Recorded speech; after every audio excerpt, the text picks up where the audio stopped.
Hi and welcome to this lesson today on families of cubic polynomials. As is normal, those of you who are watching outside, you can completely ignore what I'm about to say, but if you are one of my wonderful students, then using the Cambridge Essentials textbook series, which is a fabulous series, then can you please do these questions on families of cubic polynomials. So, as normal, here is my recap. We are nearing the end of this topic and should have the skills to be able to factorize, solve, and sketch those graphs of cubics. Remember what a cubic is? Yes, it's something that has a general form of y equals x cubed, be it in it or just that. The skills you're picking up are actually really important for at the end of semester exams and tests and VCE and A-levels and all those type of things out there. But knowing those skills and be able to apply them are obviously two totally different things, as I say here. We're now going to use that understanding we've gained in previous lessons of those cubics in a slightly different way. Now, we've done it before in different videos. We've done it before in different lessons. So we're going to be given information about cubics, and then we're going to have to find equations with which the points will fit. So here's a great example. Remember, there are two types of cubics, right? So this is our little recap. This one here, which is the type of y equals ax cubed. Now, why the value a? Well, remember, these graphs can be dilated away from the x-axis, and we don't ever know whether there is one without certain information being given. For the standard y equals x cubed curve, we notice that it has this point here. Now, remember from the last video, that was called a point of inflection. We have that point there, which is typically at 0, 0. And then off we go. As we zoom up the graph, we find various other points. Now, one point that's critically important for the standard base graph would be this point here, which would be 1, 1. And for those of you who are not sure why, remember, when we put x equals 1 in, we would get that y was equal to 1 cubed, and so that y would equal 1. And so that gives me my point 1, 1. That's my standard graph. Now in this situation, because I can see what's there, we can see that actually the value of a would be 1 as well. There's no dilation. So it's really important to note that this graph, let's call it graph number 1, is one type of cubic. A second type of graph would have this sort of form. Now, it might not always look like that, and we're going to come back to that in a moment. But what do we notice? Well, we notice that it's probably what I would call the more traditional cubic. It has two turning points, one here and one here. It has a number of x-axis intercepts, and it will have a y-axis intercept as well. If I wanted to, I'd write on there all of the information that I needed to do. But we've got this nice, beautiful, curvy shape. Remember, it might always be, or might also, be that way round. Why? Well, because we can reflect these things, and in which case we'd end up that A would be negative. So we're going to use this information to sort of then say, well, what if they give me a graph and they don't give me the equation? How can I find it? Well, here we go. Here's a great example. So, general equations of cubics. So these are like general equations. And I think there are 4 different forms of cubic that we're going to look at today. So again, well, let's go back to this one, this ax cubed. This is the standard cubic. And I always say, remember that we have a base graph. And the base graph at all times for here is y equals x cubed. Now, looking at this one here, it's the more traditional, it's the standard cubic. What do I notice? Well, I notice for a start it's going through the point 0, 0. So, are there any translations here? Has the graph been translated in any way? Well, if it's still going through 0, 0, the answer is no. And so that's great. I've got no translations to worry about. Is it reflected in anything? No, it doesn't appear to be. Remember, our standard base x cubed graph looks like that. And that's pretty much what it seems to look like. So, I now know it's got to have the form y equals ax cubed. How many unknowns do I have in my equation? 3, yes. But the great thing is 2 of those unknowns happen to be an x and a y, which, lo and behold, is a coordinate. So to help us find the value of a, all they need to do is give me a coordinate on that graph. And hello, nurse, they have indeed given me a coordinate, 1, 3. So I would say, well, I know that 3 is equal to a times 1 cubed. All I've done is put the x and y value in there. That would give me that a is equal to 3. And as such, there is my equation, which would be 3 x cubed. Easy peasy lemon squeezy. So again, it's always useful to know, as I've said a moment ago, how many unknowns are in the equation, how many of those are x and y. That tells you you're looking for a point, and then you can just substitute them in. So that's the first one, probably the easiest one. The next one has exactly the same form. Now I always go back to my great love in life, which is quadratics. And I'll say it again, quadratics. Why are they my great love? Because everything, if I understand how to do quadratics, I can pretty much do any of these graphs. So I always say, well, when I have a quadratic, my standard here is given by y equals x squared. And I know that I can move my quadratic around and my turning point changes. And in that situation, I would have y equals a x minus h squared plus k, where a is my dilation, h is my horizontal translation, and k is my vertical translation. So that doesn't actually change for cubics or quintics or quartics or sextics. And yes, I said that, a rude word. So if we look here, the next general equation we're going to look at is y is equal to a x minus h cubed plus k. Well, that's good. That floaty 3 there tells me that it's nothing more than the cubic I'm looking at. Because it's just got this a, h, and k in it, then I know once again it's looking at graphs of this form. Because h is a horizontal translation, k is a vertical translation, and a is my dilation. So what information do they need to give me? Well, first things first, when I look at my graph, and this is just a subsection of my graph, I can see that my point of inflection has moved. So once I know my point of inflection has moved, the great thing is that just goes straight into my equation. So I've got y is equal to a. I now know that's x now. It's moved 3 units that way. So that's going to be minus 3 cubed. It's moved 2 units up. So it's going to give me plus 2. Oh, how many unknowns do I have? I've got 3 unknowns. How many of those are x and y? 2. And there we go. So that means if I can find an x value and a y value on my graph, I can find the rest of this function. Well, the great news is in this situation, I've actually got 2 values. So which one am I going to use? I reckon I'm going to use 2, 0. Seems to make sense to me. Wherever I've got a 0, if I can, let's use it. So when y equals 0, we get a. X is 2 minus 3 cubed plus 2. Take away 2 from both sides, gives me a. 2 minus 3 is minus 1 cubed. I know that that's minus 1. So minus 2 is equal to minus a. And so a is equal to 2. Now, obviously, I have chosen nice, easy, beautiful numbers here.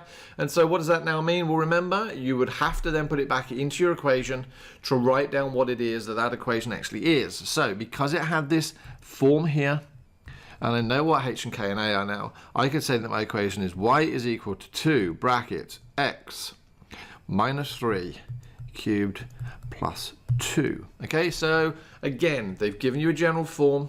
Find the pieces of the information you don't know and bang it in an equation. All right, intercept form. More again like what we were doing with the quadratic. If you remember, with our quadratics, we could take the values of these x, we can put them into a pair of linear factors. Now, why is it a pair of linear factors? Because it's a quadratic. When we have a cubic, we would have 3 sets of linear factors, and here they are: 1, 2, 3. I am to count, and I love to count. All right, so there are 3 sets of linear factors. So I need 3 crossing points. They've given me 3 crossing points. So I can now say that y is equal to a. We always have to have this dilation. X plus 3, because it's minus 3 there. X minus 1, because it's plus 1. And x minus 2. How many unknowns do I have? Well, again, I've only got 3 unknowns. How many of those are x and y? 2 of them. So that means if I've got a coordinate somewhere, I can actually go on and use it. And look at that. Isn't that helpful of me? I gave you a coordinate. So I now know that I've got 12 is equal to a. I don't know what it is. X. Ooh, x is 0. That's nice. We like that. 0 plus 3. 0 minus 1. And 0 minus 2. So 12 is equal to a times, that's 3, minus 1 times minus 2. Well, a minus and a minus makes a plus, so that becomes 2. that becomes 3 times 2. And so 12 is equal to 6a. And so once again, a is quite wonderfully 2. Again, you'd have to write the equation in the form it asked you.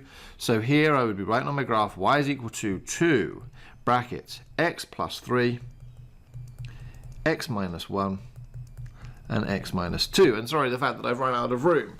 So these type of graphs that I'm showing here, this one here where it's the standard x cubed graph translated, this one here is possibly the x cubed graph, or in fact in the case it was, the x cubed graph dilated, are awesome, but there are big fat tricks. One of those is this equation here. Why is that a trick? Well, remember, we would normally expect ax cubed plus bx squared plus cx plus d. We'd have some constant on the end. But what do you notice here? Yep, as I say, there's no constant term. Which means that if I now have y equals ax cubed plus bx squared plus cx, all of these terms, these three terms, can actually have an x factorized out. So I get ax squared plus bx plus c.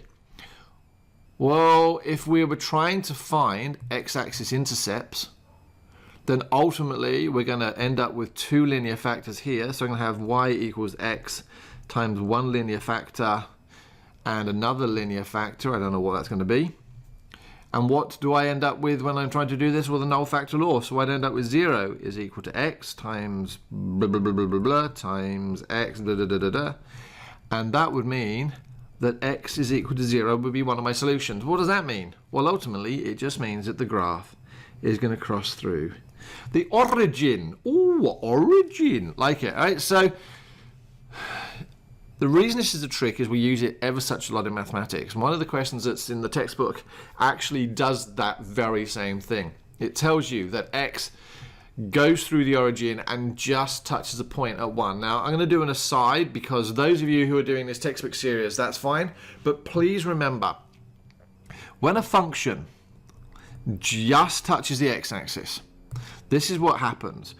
I'm going to again use my quadratic. Now, that's dreadful. Please assume that just touches the x-axis. But if that touches at 3, then every one of you hopefully knows that that would have the form y equals a x minus 3 squared. Let's assume it has no dilation and it's just x minus 3 squared. This here is called a repeated root. And the reason it's called a repeated root is because if I write it out x minus 3, and then try to solve it using the null factor law, I get x equals 3 twice. So that's why it's called a repeated root. Another word for repeated root is actually just touching the x-axis. So if we had a cubic that just touched the x-axis at, say, minus 4, for example, then I would actually know that I would have a x plus 4, x plus 4, x plus a, whatever this value here of a was. This is my repeated root. Right? It's awesome and it works for every type of graph. Cubics, quintics, quartics, the works. All right? And we're going to come back to quartics in a bit. But that's just a bit of an aside. So that was one trick.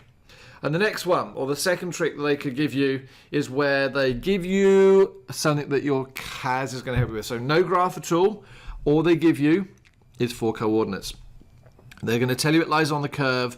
And so this is a fabulous example borrowed from the Cambridge Essentials textbook series. No infringement of copyright was intended, really. It's just that I'm using your textbook series and it's great and it's a great question. So once again, if they are giving you 4 coordinates or 3 coordinates for a quadratic, then we use the same system. We know the general equation of a, in this case, cubic, is given by, well, that's interesting. I don't know why f dashed is over there, so we'll ignore that. Not sure what that's all about. We know that f of x is equal to a times x cubed plus b times x squared plus c times x plus d. And you need to tell your calculator that. So you define it on your calculator. put it in and hit enter, and you've got done. Now, those of you who are using the TI Inspire, it's pretty much the same process, or exactly the same process. It would just look like slightly different from this.